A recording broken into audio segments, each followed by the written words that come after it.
Welcome to The Localist, a conversation with local makers and independent entrepreneurs.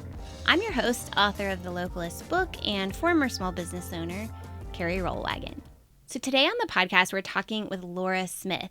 So Laura, together with her husband, Ben, is one of the owners of The Electric. So The Electric is a sandwich shop and bar that was originally in Bluff Park, and they still have that Bluff Park location, which is going great. And they also just recently expanded into Avondale. We talk about what it's like to open a second location, what it's like to open your first location during COVID, what it is like to work with your husband. And we also talk about the connections that we make as small business owners, and especially in our restaurant and bar industry, and how cool those are and how that has been really nice coming back like toward downtown into Avondale. One of those connections is actually that my husband, Russell Marbett, used to work for Laura's husband, Ben, because he's also a part owner in Paramount. And that is actually where Russell worked when we met. So we talk a little bit about that and the fact that Russell now owns Jiu-Jitsu, which is in the same strip in Avondale where The Electric is now. So that was pretty cool, and it was fun to make those connections. I really enjoyed this conversation, and I hope you do too. So welcome to The Localist. Thanks.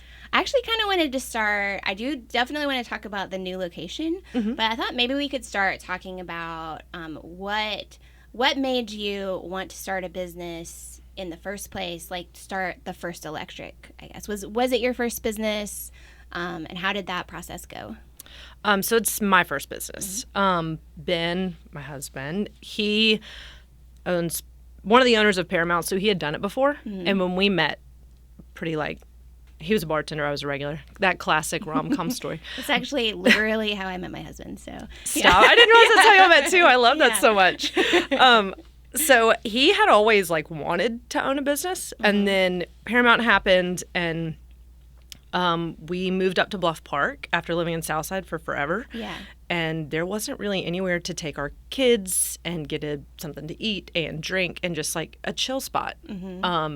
So we were like, why don't we do it? Yeah. And we found the spot and then went through all the steps of financing. We got financing in December of 2019.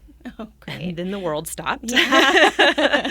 So for all of, let's say, obviously the rest of 2019 and all of 2020, most of 2021, we just had to sit and wait. But yeah, so we opened, actually today is our 4-year anniversary of Bluff Park being That's open. amazing. Yes, congratulations. Thanks. And people are listening a little after this, but it's 4+ years than when you're listening. Yeah. So how was that when you had to kind of pull back?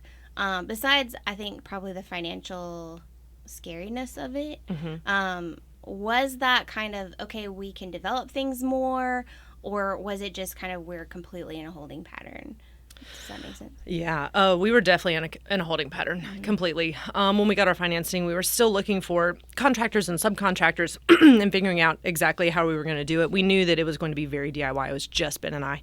So we knew that there wasn't any financing beyond us. So when everything happened in March, we had been talking to contractors, but we just pumped the brakes hard because we were like, all right, let's take our time. Yeah. Let's figure this out, see what happens.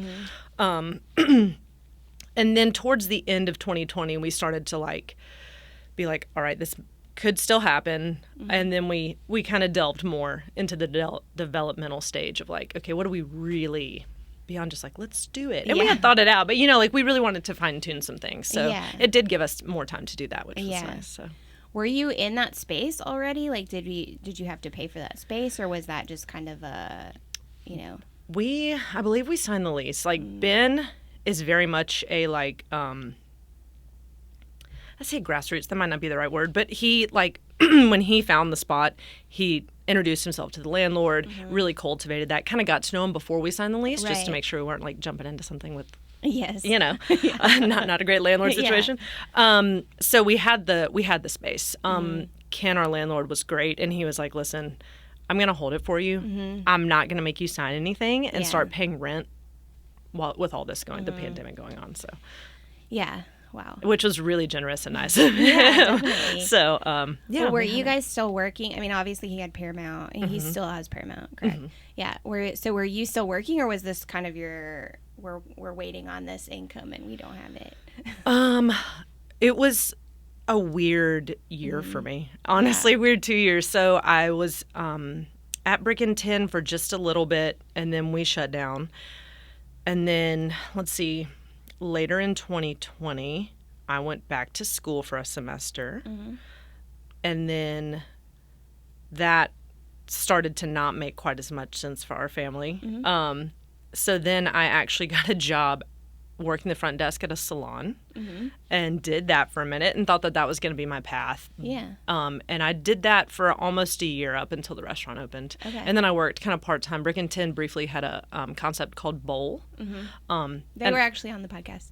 Oh, nice. Okay. Neil and I worked, he was the chef, I guess. Yeah. He and I worked together at Church Street, so he came on during COVID. And He's so nice. I love him. Yeah.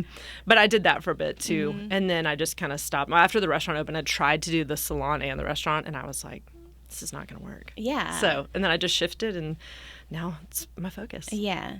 Well, were you in hospitality for a long time, or was it just like Brick and Tin and then the salon, or kind of like how did that play into owning your own place?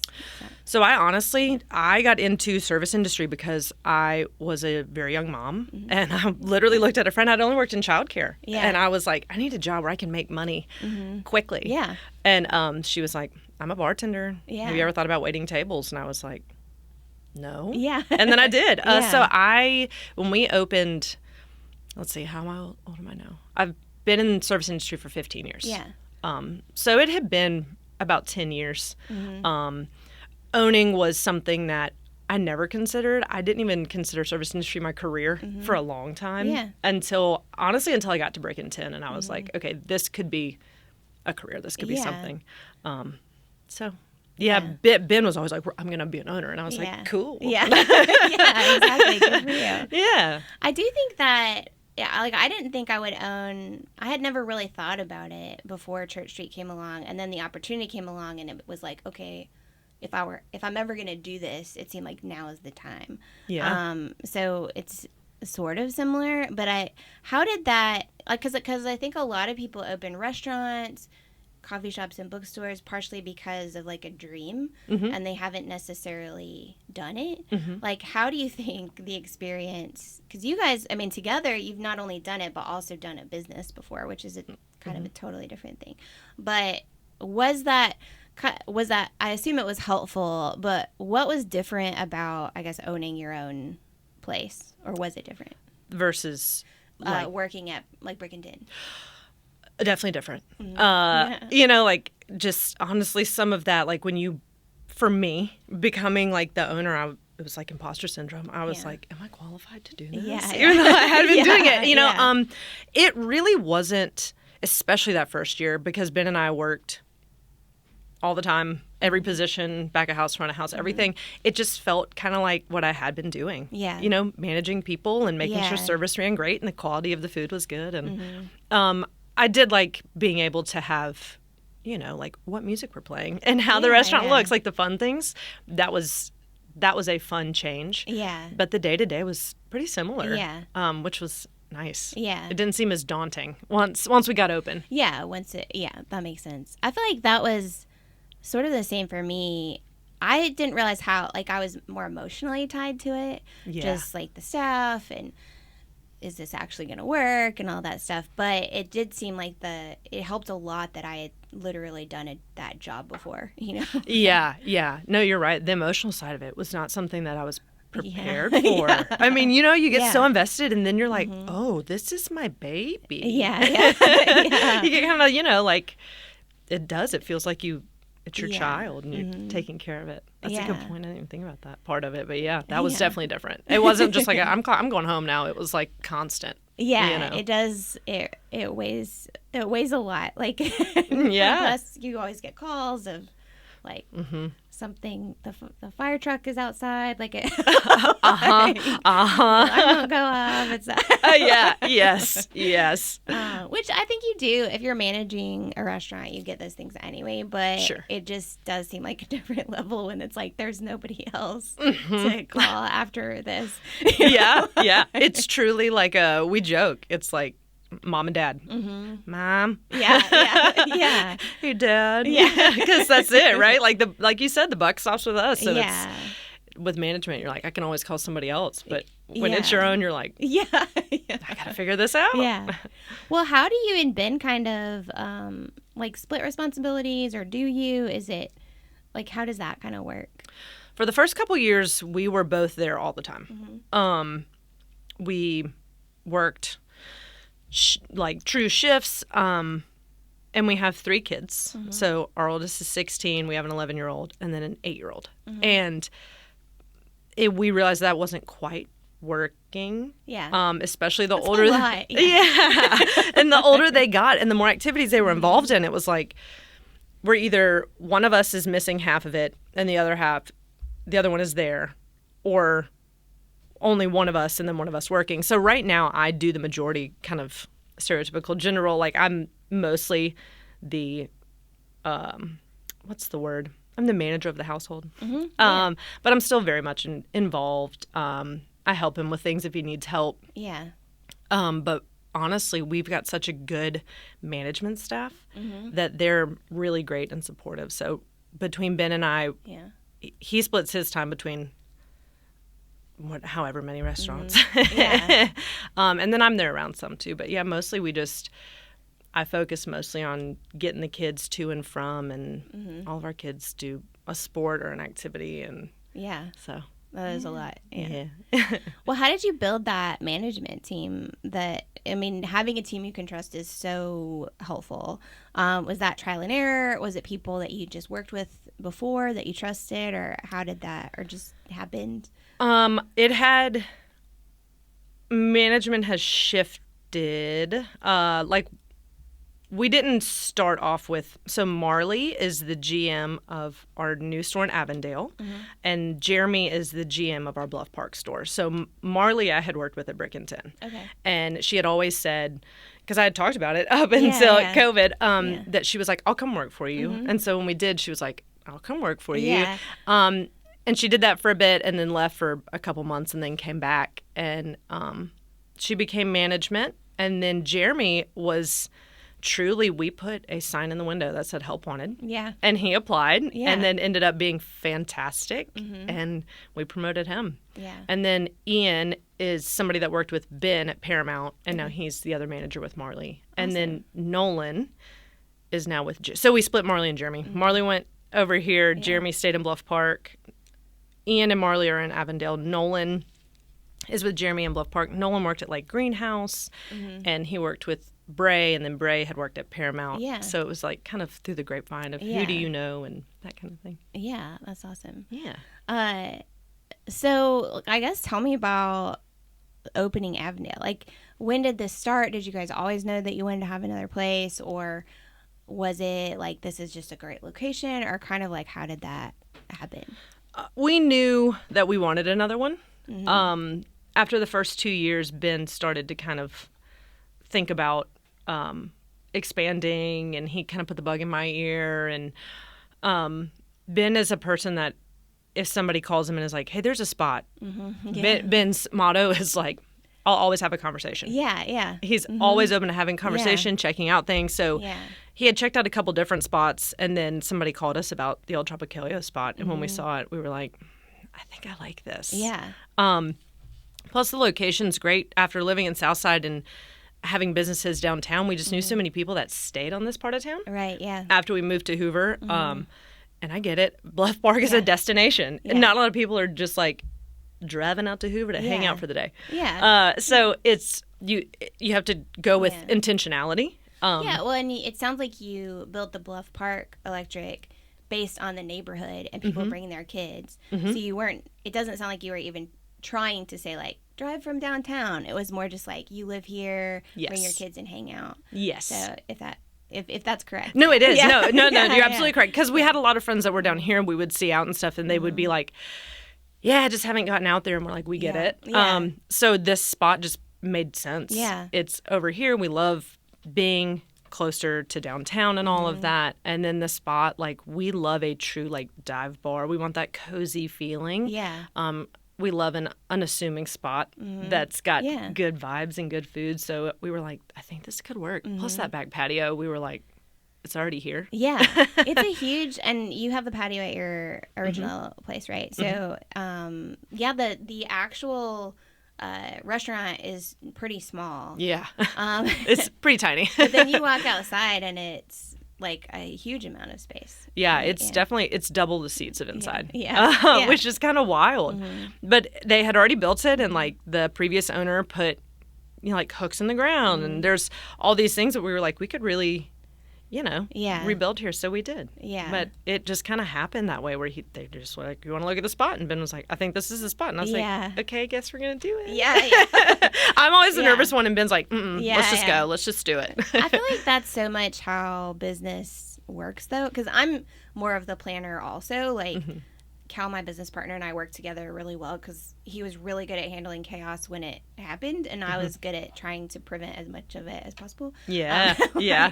But I do think that it is like a kind of serendipity about a space, like that, because the space does matter a lot, you know, and I remember Cala Coffee was on here, and he was talking about their downtown location, and it was the same thing. He was just like, oh, Revelator left. It was built out as a coffee shop. They were like, do you want to look at it? And I was like, sure, not planning on opening another place. But then you're like, I guess this is the place. Yeah. And that spot, so many people comment on Tropicalia after they left, like, why isn't something there? That, and I think there are reasons why. I think there are people looking at it the whole time and just not taking the final step. Yeah. But did you guys have to build it out, the kitchen and stuff, or was that still relatively built out for you? It was pretty built out. Yeah. The only thing we really had to do in the kitchen was we put in like a new fire suppressant system in the hood system. But I mean, for the most part, that was it. Like, we just changed some of the lighting in the ceiling. We didn't really have to do a whole lot. Yeah. Put a new bar top on, painted. Yeah. All cosmetic things. But we got lucky and we didn't really have to build out. Yeah. Well, I mean, I think some of that's luck and some of it is saying, well, this is the opportunity. Like. Oh, for sure. Now, like, I think probably because Ben is looking at things, it's like, not enough. And then it's like, oh, this is the area. There's lots of parking there. Yes. There's that's built out. Yeah. So I think it's probably a combination of or that's what I think at least. A lot of times, and I talk to so many business owners that it's like that it's just like, I was kind of interested, or I was really interested, and then finally, all the stars aligned, I guess. Yeah. Yeah. No, I totally agree. Because Bluff Park, it was a floral shop before it was a restaurant, and so we had to do a complete build out, and Ben was like, we're not going to do that again. And I was like, no, we're not going to do that again. Yeah. So you're right. No, you're absolutely right. I think that he had been looking for a spot pre-built out, halfway built out before. And then, you're right. I mean, it's so funny how that works. Is it the stars all align, and you're like, I guess we're doing this. Yeah, a lot of people just feel that way. It's nice in that strip, too, because for listeners, my husband owns a business in that strip. But now there's Bruto and you guys and Lags, and for a while it was, I mean, you could go to Cabo or something, but like, it's kind of cool that all of a sudden, like, you can actually just go and have a meal, like, plan on having a meal at any of those places. So it's kind of neat. So how has it been, like, developing? It seems like your first location is so based on personality and the neighborhood and people bringing their kids, and we were talking to some at the beginning. There's a whole group from Infomedia who like plays D&D, and they would be there all the time. So have you been able to, are you trying to build Avondale in a kind of the same thing, or is Avondale more just like a stop by thing, or what? We want it to be the same. Yeah. We truly, I mean, you mentioned and we were like, look at all these businesses. We were like, man, this could be a cool spot for people after they roll to get a meal and hang out. And like, I mean, honestly, we were like, even with the tattoo company, we were like, if they need a meal before they get tattooed, we're right here. Exactly. That kind of thing. So it's like stop by, but also wanted to give people like in Bluff Park, we do have a lot of families, but we do have a lot of bar regulars where they just want somewhere comfortable where they can come chill. So that's kind of what we're trying to cultivate over there as well. It's like you can bring your kids, but also if you want to just come and sit and have a drink or hang out or get something to eat and just take your time, we're here for it. We love that. So. Well, what kind of, so Ben is an owner, I guess, in Paramount, and is it also the new one or just the original? It's Paramount Downtown, Paramount Homewood, and then El Barrio Homewood. Okay. So, well, that's a lot of things to split time to. But it's also it seems like a good restaurant group to be a part of. Yeah. So did he own anything before, or was that his first, like, how did he kind of get connected to that group? So he worked at Speakeasy. Okay. That used to be on 3rd Avenue North. Yeah. And it was when there was nothing down there. And Brian and Jeff owned Zaza. And on Friday nights, after they would do Friday night dinner, they would go around the corner to Speakeasy. And Ben had actually worked with Brian and I believe Jeff at Fon Fon. Okay. And so they just kind of stayed connected that way. Yeah. And then when they were going to do Paramount, they were like, actually, when they were going to open El Barrio, they were like, do you want to come be the bar manager? Yeah. And so he was with them from Buildout all the way through. And then when they were going to do Paramount, they were like, hey, do you want to come on board and be partner of Paramount? Yeah. And then the rest is history. They brought on Neville for El Barrio. So it's Brian, Jeff, Neville, and Ben with Paramount. Yeah. Well, that's awesome. I was telling somebody who just moved to town who works here at Infomedia about, like, why, like, Zaza, Paramount, El Barrio are, like, so kind of important to the growth of the food scene in Birmingham. I was like, it was a ghost town downtown. And, like, he didn't believe me. Oh, it was a ghost town. Exactly. It wasn't. I actually, like, it's so funny because when we lived in Southside, so our daughter's 16 now, El Barrio opened 12, 13 years ago. And I had, our 11-year-old was born 3 weeks before Paramount Downtown opened. But there was... Sorry, it's not funny, but it's kind of... No, it's hilarious. Yeah. It was a wild time to have a newborn. There was nobody downtown. Like, even walking from El Barrio to Paramount, like, I would do it, but, like, I was alone. Right, yeah. And now I took the kids last weekend, and I was like, what are all these people? Yeah. Which is great. But, yeah, man, it was a ghost town for so long. It is it's so strange that... Yeah. But I do think that all three of those businesses, and now it's cool to see them expanding into West Homewood. Like, how is that? I mean, so I guess those expansions came first, right? Before electric, or did electric come first? Or was he just doing all of them at the same time? Well, like that part where we had a baby and then Ben opened a business, he doesn't do one thing at a time. So the electric was a few years after original Paramount had opened. We started talking about it in 2018. And then the new project for Homewood and El Barrio was already in the works. That's what I meant. Like, was he doing the new ones and the new electric at the same time? Oh, yeah. Okay. Oh, yeah. That Paramount El Barrio is clearly a much bigger project. So, like, that had been developing. And then he was like, hey, what if we do another electric? And I was like, but those you're doing. Yeah. And he was like, the electric will be smaller, so it'll open sooner. It won't line up. And I was like, cool. Yeah.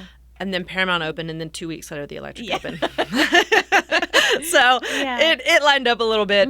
But, you know, like I said, Ben doesn't do one thing at a time. He's always go. So it kind of, like, for him, it's stressful. But if he had done one and then a year later done the other, he would have been twiddling his thumbs. Yeah. So. Well, and some of it, I don't know, there are drawbacks and benefits. For one thing, I think so many people are good at business just because they are comfortable with that. I'm not one of those people. Me either. But Ben's that person. Just being able to say, like, we'll figure it out is good.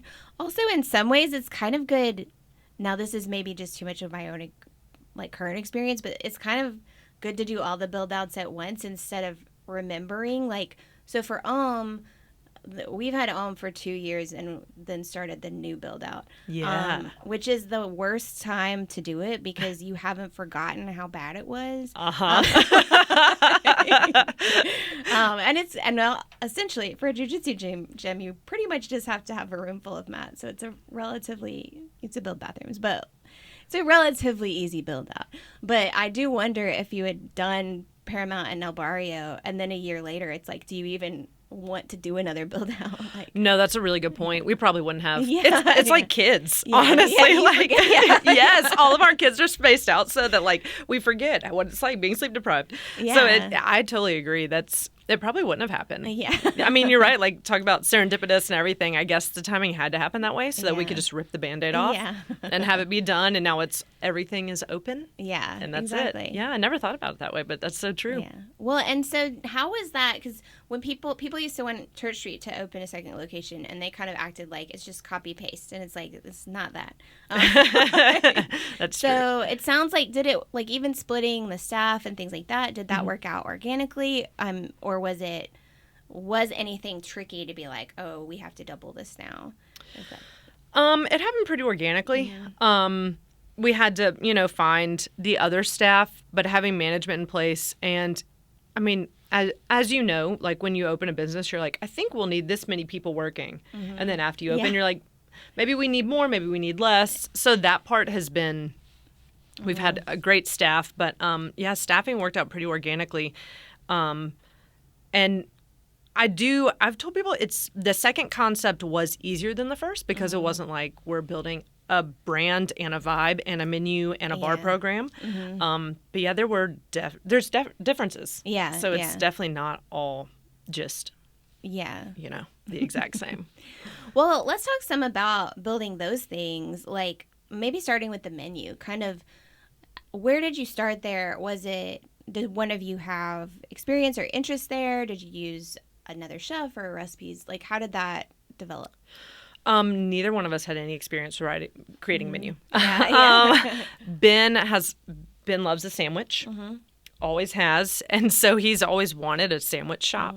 There really aren't enough sandwich shops. It's weird, right? Like when you want just like a good sandwich, Like, and you better want a burger because that's your sandwich option. Yeah. Right, exactly. So which I love a burger, but look, I do too, but like not every day. Yeah, exactly.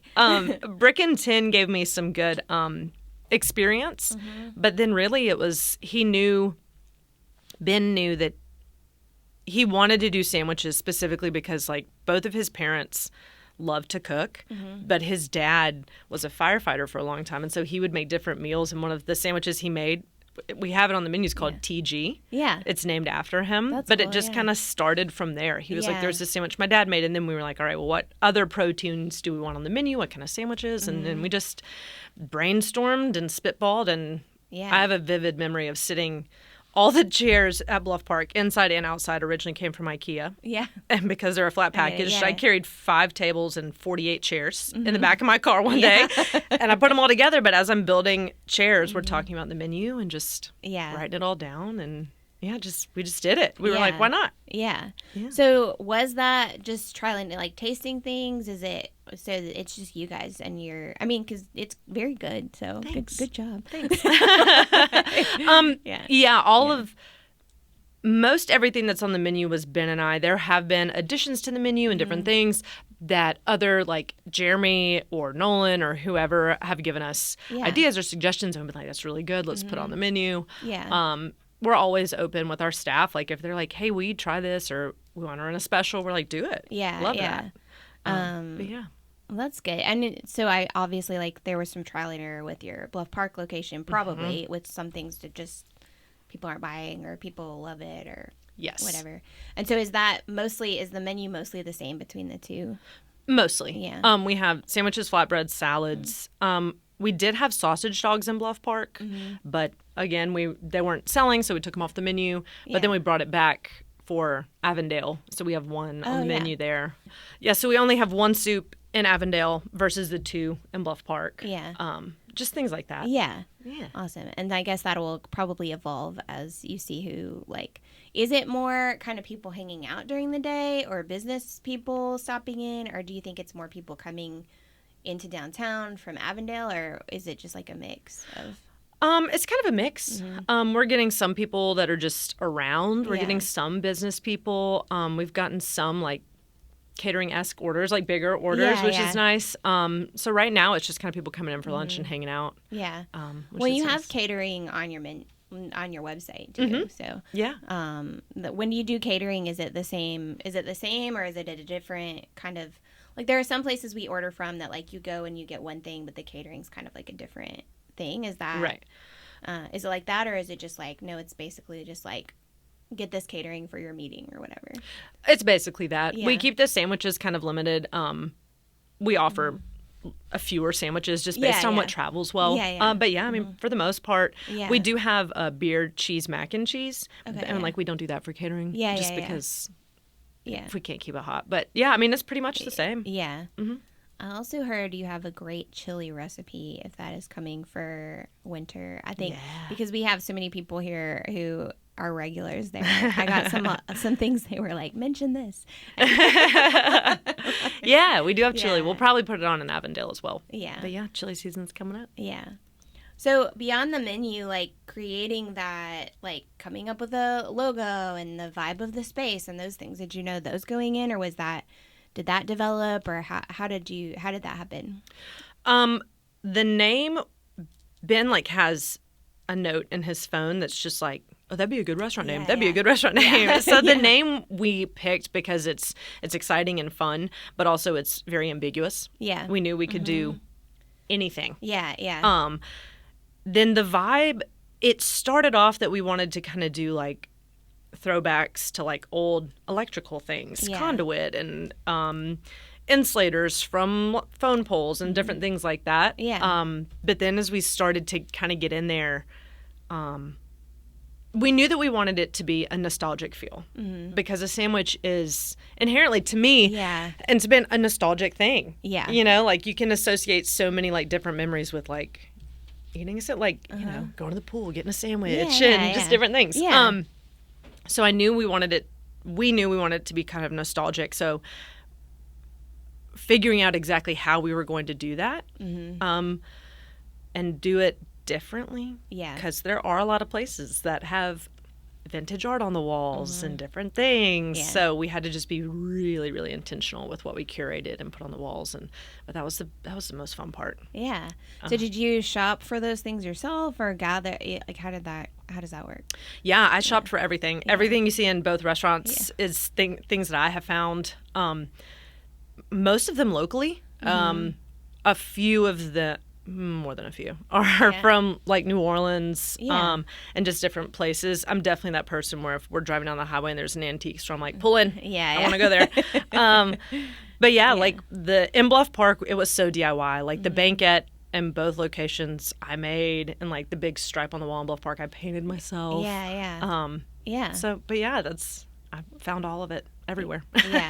Which is partly what makes you feel connected to the space too. Oh, for sure. It is nice to have another location where you're like, we also hired somebody, but but it looks like, I mean, it already looks like it's been there a while in a good way. You know, like, it looks lived in. It doesn't look like it's just like, I guess they're working on it, you know. And I think a lot of restaurants, when you first move in, it's like, okay, like, but it looks like it's already kind of the part of the neighborhood, if that makes sense. No, honestly, I love that you just said that. Because it is that I was like, I don't want it to look halfway put together. So that's so nice to hear that it already feels that way. Because, you know, once you start, like once I started collecting art in Bluff Park, the more I put, the more I'm like, oh, that wall's blank. I need to put something on it. And so now I'm used to all the things on the wall. So in Avondale, when I didn't initially have all this stuff, I was like, it looks so bare. People are going to think this is so sterile. So it's so nice that you think that. I'm so glad to hear that. That's good to hear. Thanks. How do you guys work out the logistics of that smaller space? Like,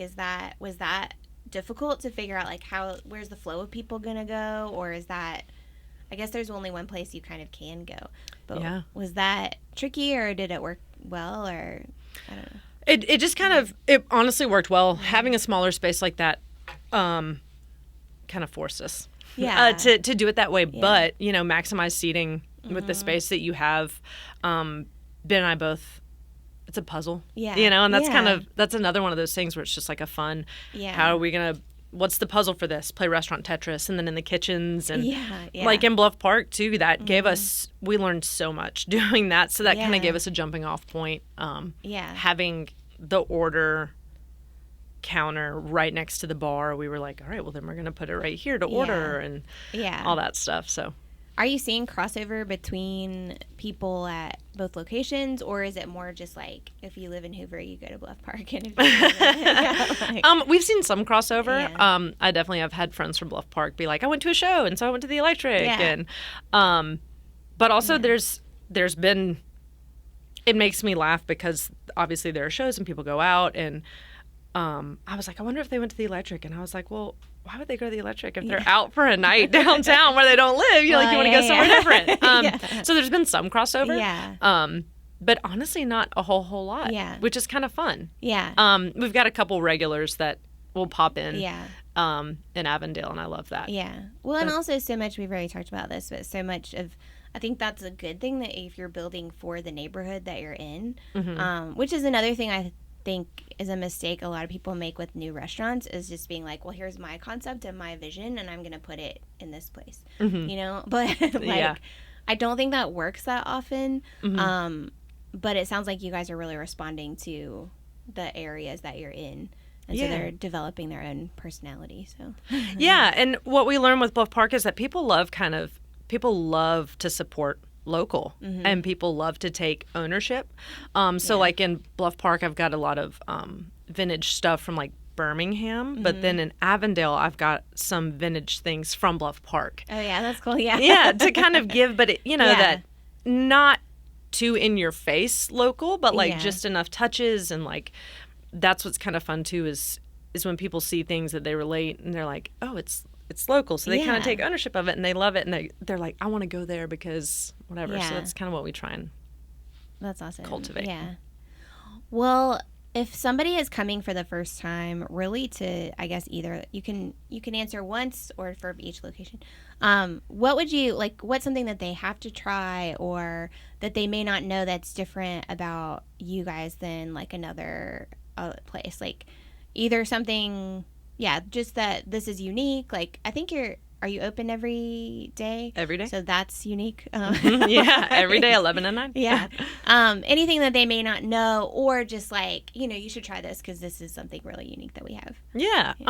We do trivia in both locations, which is fun. Yeah. Will Lockamy does it in Avondale, and then Reed and Will Lockamy take turns doing it in Bluff Park. So that's kind of a fun thing that we offer. Yeah.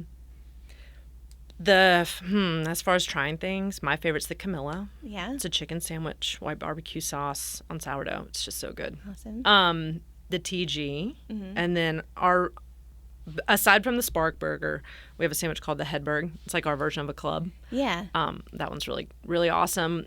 We have mac and cheese, but it's made with our beer cheese. Yeah, that sounds good. It is really good. Yeah. And then, but we also have a full bar. So we're a sandwich shop, but also like you can get a beer if you want, but also we have cocktails. We have a whole cocktail list. And like signature cocktails and stuff. So that's fun too, that you can kind of get a little bit of both. What's one of your favorite cocktails? I love the Velvet Elvis.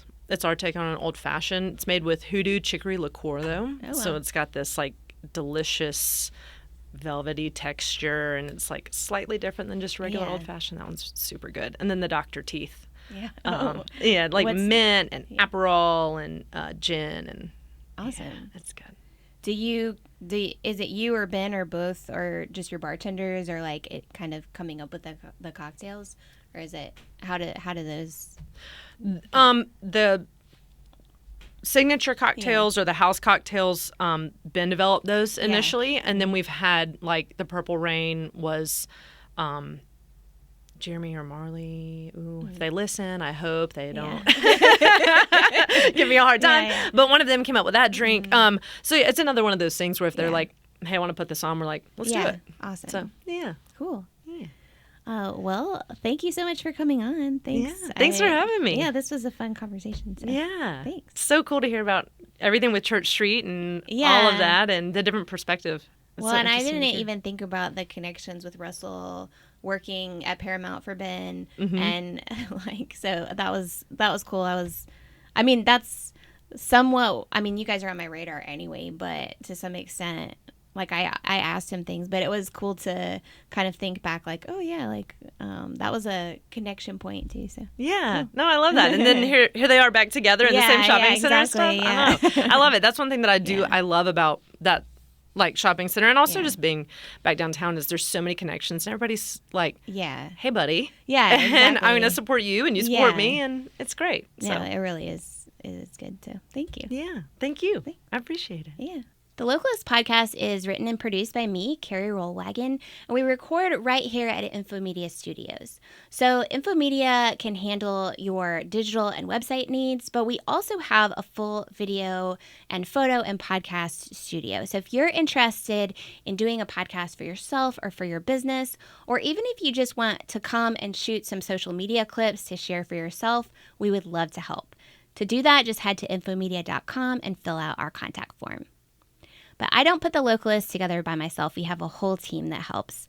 Taylor Davis is our showrunner. Hannah Cragen is our outreach manager. And I'm here in the studio today with Aaron Duncan, who is doing our sound engineering. So until next time, here's to thinking global by acting local and putting small shops before big box.